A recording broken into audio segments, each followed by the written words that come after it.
हर बार की तरह इस बार भी सूखा पड़ने के कारण लीलापुरी गांव में भयंकर गरीबी छाई हुई थी।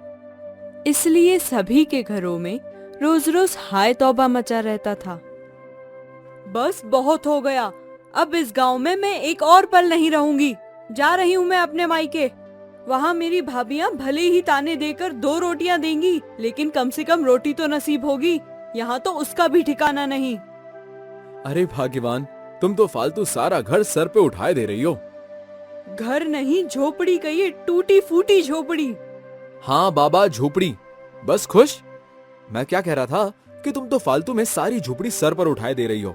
गांव में अकाल पड़ गया तो इसमें हमारी क्या गलती है? हम तो दिन रात मेहनत किए ही थे। अब इंद्रदेव नहीं बरसे, इसलिए गांव के किसान ना ही हरसे। वही तो मैं कह रही हूँ। जब आपको पता है कि इंद्रदेव का हर साल का नाटक रहता है कि सारी दुनिया में बाढ़ ला देंगे, लेकिन लीलापुरी गांव में एक भी बूंद नहीं छिड़केंगे, फिर क्यों आप परदेश जाकर कुछ और काम नहीं करते? आप तो गांव के सबसे पढ़े लिखे आदमी हैं, फिर भी। चले तो हम अंतरिक्ष तक जाए भाग्यवान, लेकिन गांव के उस दुष्ट मुखिया रवि सिंह ने मेरे पैरों में ऐसी बेड़ियां बांधी है जो छटपटाने पर भी आज तक नहीं खुली। तभी गांव के मंदिर का पुजारी शिव शर्मा रघु के घर आता है। भिक्षाम देहि, भिक्षाम देहि। कोई है घर पर? मां पंडित शिव शर्मा, गुफा के पास बने शिव मंदिर का पुजारी। आइए आइए पंडित जी, कहिए कैसे आना हुआ? आज सुबह से भगवान को भोग नहीं लग रहा है बेटा। मेरे पास जितना भी अन्न था खुद भूखा रहकर सब भगवान को अर्पित कर दिया है। अगर तुम 2 मुट्ठी चावल दे दो तो बड़ी मेहरबानी होगी। भगवान को कम से कम एक वक्त का भोग तो लग जाएगा। मेरे पास भी अन्न का एक दाना तक नहीं है पंडित जी। जितना फसल उगाया था इस अकाल में सब गरीबों को बांट दिया। अब खुद फकीर बनकर घूम रहा हूं। इसी कारण तो घर में रोज रोज कलेश हो रहा है। हमारा लीलापुरी गांव इतना धार्मिक है, फिर भी ना जाने क्यों इंद्रदेव बार बार इस गांव में अकाल पड़ा दे रहे हैं। खैर, जो हुआ सो हुआ। चलो गांव के मुखिया रवि सिंह के पास चलते हैं। हो सकता है वो कुछ दान दक्षिणा देकर हम गरीबों का भला कर दें। गांव के सभी लोग रवि सिंह के पास अपना दुखड़ा सुनाने जाते हैं, जहां रामू धोबी गिड़गिड़ाते हुए बोलता है। दया कीजिए मुखिया जी, दया कीजिए। इस अकाल ने तो हमारी कमर तोड़कर रख दी है। घर में 4-4 बाल बच्चे हैं, उन्हें दूध तक नसीब नहीं होता। रवि सिंह जोर जोर से हंसते हुए बोलता है। क्या कहा तुमने? 4-4 बच्चे हैं रामू? जब इतने बच्चे पालने की तुम्हारी औकात नहीं है तो इतना पैदा क्यों किया? क्या टोकरी में रखकर उन्हें बेचना था क्या? या पैदा करने में बहुत मजा आ रहा था इसलिए ले घपाघप बच्चों की छड़ी लगा दी है? मुखिया जी, हम पहले ही बहुत परेशान हैं। ऊपर से आप हमारी गरीबी का मजाक उड़ा रहे हैं। 2-2 महीने हो गए हमारी दुकान पर कोई कपड़ा इस्त्री कराने नहीं लेकर आया। किसी के पास पैसे ही नहीं है कपड़े खरीदने को। अब नंगा आदमी कहां से कपड़े इस्त्री कराएगा? मेरी भी हालत रामू से मिलती जुलती है रवि बेटा। मुखिया जी बोलो पंडित। माफ करना प्रभु, मैं कह रहा था कि मेरी भी हालत ऐसी ही है।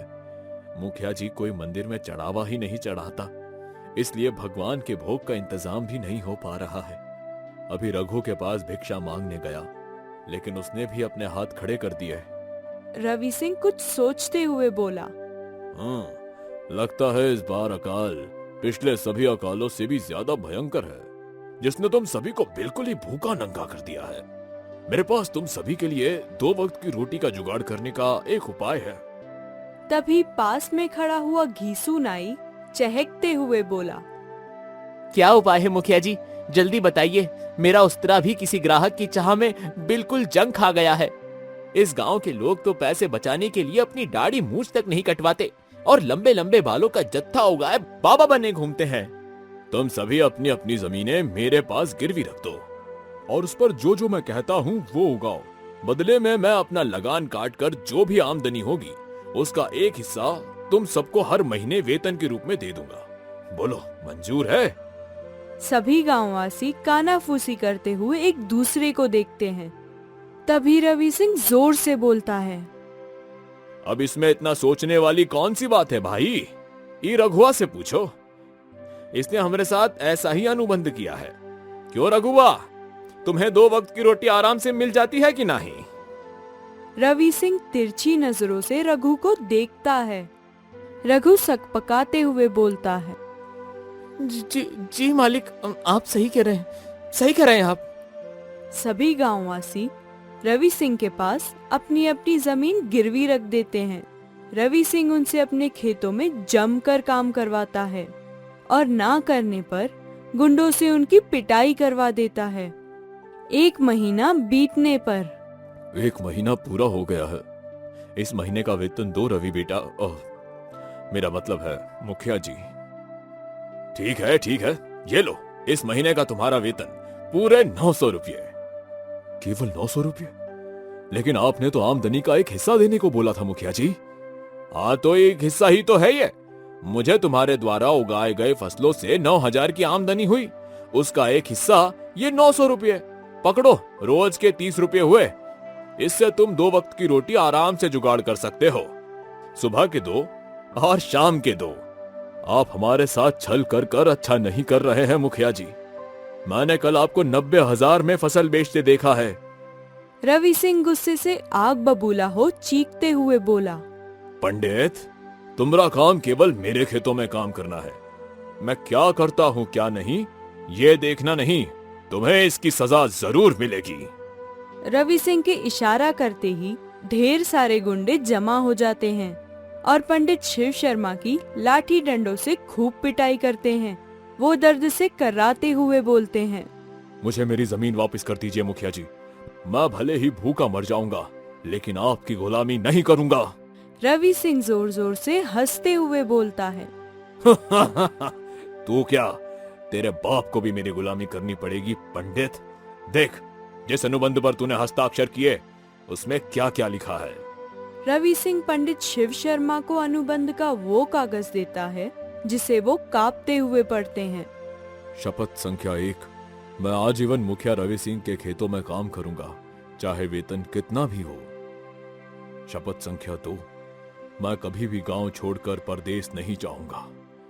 शपथ संख्या 3, 1 साल बाद मेरे द्वारा गिरवी रखी गई सारी जमीन और गांव का शिव मंदिर सब मुखिया रवि सिंह का ही हो जाएगा। शपथ संख्या 4, अगर मैंने अपने शपथ को पूरा नहीं किया तो मुखिया रवि सिंह मुझे जो चाहे वो सजा दे सकते हैं। क्यों पंडित, पढ़ लिया ना तूने कि क्या क्या शपथ लेकर मेरे साथ अनुबंध किया था? पंडित जी रोते हुए बोलते हैं, मैंने ये सब कहाँ लिखा था मुखिया जी? आपने हम सभी के साथ धोखा किया है। वो सब मैं नहीं जानता। और हाँ, एक और बात, अगर इसकी जरा सी भी भनक किसी अन्य गांव वाले को लगी तो जिस गर्दन से तू भगवान के भजन गाता है ना, उसी गर्दन को सूली पर लटका दूंगा, समझा? रघुआ भी कभी तेरे ही जैसा बिलबिलाता था। अब मैंने उसकी सारी गर्मी शांत कर दी।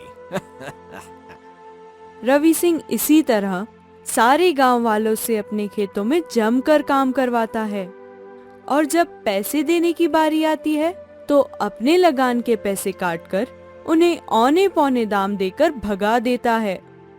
आमदनी का और कोई जरिया ना होने के कारण सारे गांववासी रवि सिंह की गुलामी करने को मजबूर थे। इस संकट से कैसे उभरे पंडित जी? हम सभी का घर भी गया और स्वतंत्रता भी। कब तक ऐसे गुलामों वाला जीवन जिएंगे? पता नहीं रघु, अब तो भगवान ही मालिक है। जिधर नाव घुमा देंगे उधर ही चल पड़ेंगे। जैसे जैसे लोगों की गरीबी बढ़ती जाती है, वैसे वैसे उनके अंदर की धार्मिकता भी बढ़ती जाती है। एक दिन सभी गांववासी गांव के मंदिर में सामूहिक प्रार्थना करने जाते हैं। ऐसी आन पड़ी है विपदा, ओझल हुआ सारा गांव हो। ठंडक देती थी जो धरती जलकर हुई राख हो। अब तुम ही संहारो हे मेरे शिव इस हलाहल बने गांव को। बरसाओ इस पर अमृत, एक तुम ही हम सबकी आस हो। ऐसी आन पड़ी है विपदा, ओझल हुआ सारा गांव हो। तभी पंडित जी की नजर मूर्ति के पीछे खड़े एक तांत्रिक चोर पर पड़ती है, जो भगवान शिव का त्रिशूल चुरा रहा था। वो चीखते हुए बोलते हैं, चोर चोर चोर, कोई पकड़ो उसे, वो मंदिर के पीछे खड़ा है। अपनी पोल खुल जाने पर तांत्रिक बौखला जाता है और हवा में जोर जोर से त्रिशूल लहराते हुए बोलता है, ए, दूर हटो, दूर हटो। अगर किसी ने भी मेरे पास आने की कोशिश की तो ये त्रिशूल घोंप कर उसे मौत के घाट उतार दूंगा। हटो पीछे। उस तांत्रिक चोर के हाथ में नुकीला त्रिशूल देख सभी इधर उधर भागने लगते हैं, लेकिन घीसू नाई तेजी से दौड़ता हुआ उस तांत्रिक चोर की तरफ जाता है और उसे दबोच लेता है। तू सबको तो इस नुकीले त्रिशूल से डरा धमका सकता है तांत्रिक चोर, लेकिन मुझे नहीं। मैं घिसू नाई हूँ, घिसू नाई। ऐसे नुकीले औजार से खेलना मेरे बाएं हाथ का खेल है। तांत्रिक चोर को पकड़ा हुआ देख गांव वालों का उत्साह बहुत बढ़ जाता है और वो उसे मारने दौड़ते हैं। अपनी ओर बढ़ती हुई इतनी बड़ी भीड़ देखकर तांत्रिक चोर को हृदयघात आ जाता है और वो वहीं पर गिर पड़ता है। अब मुझे मत मारो, मैं तुम्हारे सामने हाथ जोड़कर विनती करता हूँ। अरे हाँ, ऐसे कैसे तुम्हें छोड़ दें? तुमने हम गांव वालों की खून पसीने की कमाई, जो हम इस शिव मंदिर में ये सोचकर चढ़ाते हैं कि इससे भगवान को भोग लगेगा, और तुम उसे चुरा लेते हो। तुमने हमारे शिव का पैसा कितने सालों तक लूटा है, उसकी सजा तुम्हें जरूर मिलेगी। खड़े क्या हो गांव वालों, इसे मारो। ये सुन सभी गांव वाले उस तांत्रिक चोर की लात घूंसे से खूब पिटाई करते हैं। वो खून से लथपथ हो दर्द से छटपटाता रहता है। मुझे छोड़ दो, माफ कर दो मुझे। मैं तुम्हें एक जादुई खजाने का पता बताता हूँ, जो तुम सबकी गरीबी हमेशा हमेशा के लिए दूर कर कर तुम्हें माला माल कर देगा। जादुई खजाने के बारे में सुन सभी के कान खड़े हो जाते हैं और वो अपने लात घूंसे की बौछार बंद कर बोलते हैं, जादुई खजाना? किस जादुई खजाने की बात कर रहे हो दुष्ट? बताता हूँ, सब बताता हूँ। इस शिव मंदिर के पीछे पश्चिम दिशा की ओर बढ़ने पर तुम सभी को एक मायावी गुफा मिलेगी। उस गुफा में मैंने अपने जीवन भर की सभी कमाई एक कलश में सोने के सिक्कों के रूप में जमा कर रखी है। अब मेरा आखिरी समय नजदीक आ गया है, इसलिए तुम सब जाओ और मेरे उस जादुई खजाने को पाकर अपने सपने को पूरा करो। तांत्रिक की बात सुन शीतल और रघु चुपके से उस गुफा की तरफ जाने लगते हैं। तभी तांत्रिक उन्हें टोकते हुए बोलता है, रुक जाओ बेटी, उस खजाने को कैसे पाना है उसकी विधि तो जान लो। तांत्रिक पंडित शिव शर्मा को एक पेटी देता है जिसमें एक दिया और सादा कागज रहता है, और उस कागज पर एक मंत्र लिखा हुआ था, लेकिन वो दिखता नहीं था। ये लीजिए पंडित जी, ये दिया और कागज पकड़िए। इस दिए की रोशनी में ये मंत्र पढ़ा जा सकता है, और जब तक कोई व्यक्ति यह मंत्र पढ़ेगा तभी तक उस मायावी गुफा का दरवाजा खुला रहेगा। मंत्र पढ़ना बंद करते ही उस गुफा का दरवाजा हमेशा हमेशा के लिए बंद हो जाएगा। इस बात का ध्यान रखिएगा। ये बोल वो तांत्रिक उसी समय मर जाता है। दूसरी तरफ सभी गांववासी इस खजाने का रहस्य जानकर बहुत खुश थे और उसे भगवान शिव का जादुई खजाना कहकर पुकारते थे। बस एक बार वो जादुई खजाना हमारे हाथ में आ जाए भाग्यवान, फिर तो उस दुष्ट रवि सिंह की गुलामी से हमेशा हमेशा के लिए हम आजाद हो जाएंगे। और फिर हम उस ढेर सारे पैसों से एक बड़ा सा घर लेंगे, ढेर सारे नौकर चाकर रखेंगे, और हाँ, परदेश तो खूब घूमेंगे। अब गांव वासियों के बीच आपस में ही एक कलश सोने का बंटवारा किसमें कितना हो, इसको लेकर बहस होने लगी। उनके अनुमान से एक कलश में 100 किलो सोना होना चाहिए। देखो भाई, सबसे ज्यादा सोने का सिक्का तो मुझे ही चाहिए बस, क्योंकि जादुई खजाने पाने का मंत्र मैं ही पढ़ूंगा। अच्छा, ऐसे कैसे आपको ज्यादा सिक्के दे दे पंडित जी? पैसा दिखा नहीं कि आपकी नीयत फिर गई लगता है। कल तक तो मंदिर में बैठकर बड़ी त्याग तपस्या का ज्ञान दे रहे थे, आज क्या हुआ? शरीर माध्यम खलु धर्म साधनम, अर्थात शरीर ही धर्म का पहला और उत्तम साधन है, और इसे बचाने के लिए मैं कुछ भी कर सकता हूं। वो सब गया तेल लेने। सबसे ज्यादा सोने का सिक्का तो मुझे ही चाहिए, क्योंकि मेरी वजह से ही आज आप लोग जिंदा हैं। याद है ना उस दुष्ट रवि सिंह के खेतों में फसल चुराकर कैसे अकाल के समय मैंने आप सबकी मदद की थी। तभी पीछे खड़ा हुआ घीसू नाई गरजते हुए बोला, बस बस, बहुत हो गया आप लोगों का चीखना चिल्लाना। कब से देख रहा हूँ दोनों टाई टाई कर रहे हैं। सबसे ज्यादा सोना तो मैं ही लूंगा, क्योंकि मैंने ही उस तांत्रिक चोर को पकड़ा है। आप लोग तो उसके हाथों में एक साधारण सा त्रिशूल देखते ही भीगी बिल्ली बन गए थे। लेकिन कोई भी कम सोना पाने को तैयार नहीं था। धीरे धीरे गांव वालों की ये बहस झगड़े में तब्दील हो गई और गुस्से में आकर उस मंत्र लिखे कागज को पंडित शिव शर्मा ने फाड़कर फेंक दिया। लो लो लो जादुई खजाना, मैं इस मंत्र वाले कागज को ही फाड़कर फेंक देता हूँ। ना रहेगी बांस और ना बजेगी बांसुरी। उस कागज के टुकड़े को सारे गांव वालों ने लूट लिया और अपने अपने घर चले गए। अब सबके पास उस मंत्र के कागज थे, लेकिन वो अधूरे थे। वो खजाने की लालच में गुफा के पास जाकर साधारण दिए की रोशनी में मंत्र पढ़ते हैं। फट फूट लट लूट सोना चांदी अक्कड़ बक्कड़ स्वाहा, फट फूट लट लूट सोना चांदी अक्कड़ बक्कड़ स्वाहा। तभी उस गुफा में से जहरीला सांप निकलता है और शीतल और रघु के सामने फनकार कर खड़ा हो जाता है। भागो भागो यहाँ से, सांप सांप जहरीला सांप। इसी तरह एक एक कर सभी गांववासी साधारण दिए की रोशनी में अधूरे मंत्र को पढ़ते, जिससे कभी उस गुफा के अंदर से मगरमच्छ निकलता तो कभी बिच्छू, और वो सभी डरकर भाग जाते।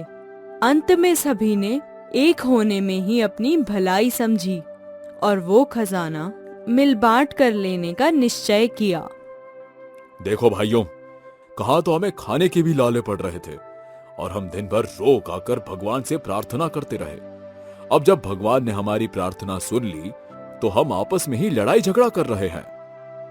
एक काम करते हैं, जिस जिस के पास भी वो मंत्र वाले कागज हैं, उसे ज्यादा सोने का सिक्का देते हैं। बोलो, सभी को मेरी शर्त मंजूर है? सभी को ये शर्त मंजूर थी, सिवाय घीसू नाई के, क्योंकि उसके पास मंत्र वाले कागज नहीं थे। उसे सभी ने खजाना देने से मना कर दिया, जिससे नाराज होकर उसने मुखिया रवि सिंह को सारी बात बता दी। वो कड़कते हुए बोला, मेरे पीठ पीछे इतना बड़ा खेल हो रहा है और इन चालाक गांव वालों ने मुझे भनक तक नहीं लगने दी। मैं भी देखता हूँ मेरे रहते वो जादुई खजाना कैसे प्राप्त करते हैं। रवि सिंह गुस्से से आग बबूला हो अपने गुंडों के लाव लश्कर के साथ गांव में जाता है और गांव वालों से वो मंत्र के कागज और दिया छीन लेता है और जाकर गुफा के सामने पंडित शिव शर्मा से वो मंत्र पढ़वाता है। एकदम सही उच्चारण के साथ मंत्र पढ़ पंडित, नहीं तो तेरा सर धड़ से अलग कर दूंगा, समझा? जी रवि बेटा, मेरा मतलब मुखिया जी। मंत्र पढ़ते ही गुफा का दरवाजा खुल जाता है और उसके अंदर से एक जादुई कलश निकलता है, जिसमें गांव वालों के अनुमान के मुताबिक केवल 100 किलो सोना नहीं बल्कि अकूत सोना था, जो कभी भी खाली नहीं होता था। अद्भुत, अविश्वसनीय, अकल्पनीय। इतना सारा सोना अब मेरा है, सिर्फ और सिर्फ मेरा। देने वाला जब भी देता देता छप्पड़ फाड़ के। मुखिया रवि सिंह रोज उस गुफा में से कई किलो सोना निकालकर अपने घर लौट जाता था। वहीं गांव वाले केवल मुंह ताकते रह जाते। एक दिन जादुई खजाना लेने के लिए गुफा के अंदर मुखिया रवि सिंह के जाते ही वो दिया हवा चलने के कारण बुझ जाता है और उस गुफा का दरवाजा बंद हो जाता है पंडित, पंडित, तुमने मंत्र पढ़ना बंद कर दिया क्या? गुफा का दरवाजा खोलो जल्दी, मेरा दम घुट रहा है। ये देख सारे गांव वालों की खुशी का कोई ठिकाना नहीं रहता और वो मुखिया रवि सिंह द्वारा निकाले गए सोने को आपस में बांटकर हंसी खुशी रहने लगते हैं और फिर कभी भी उस गुफा के बाहर मंत्र नहीं पढ़ते, नहीं तो वो दुष्ट मुखिया वापस बाहर निकल सकता था।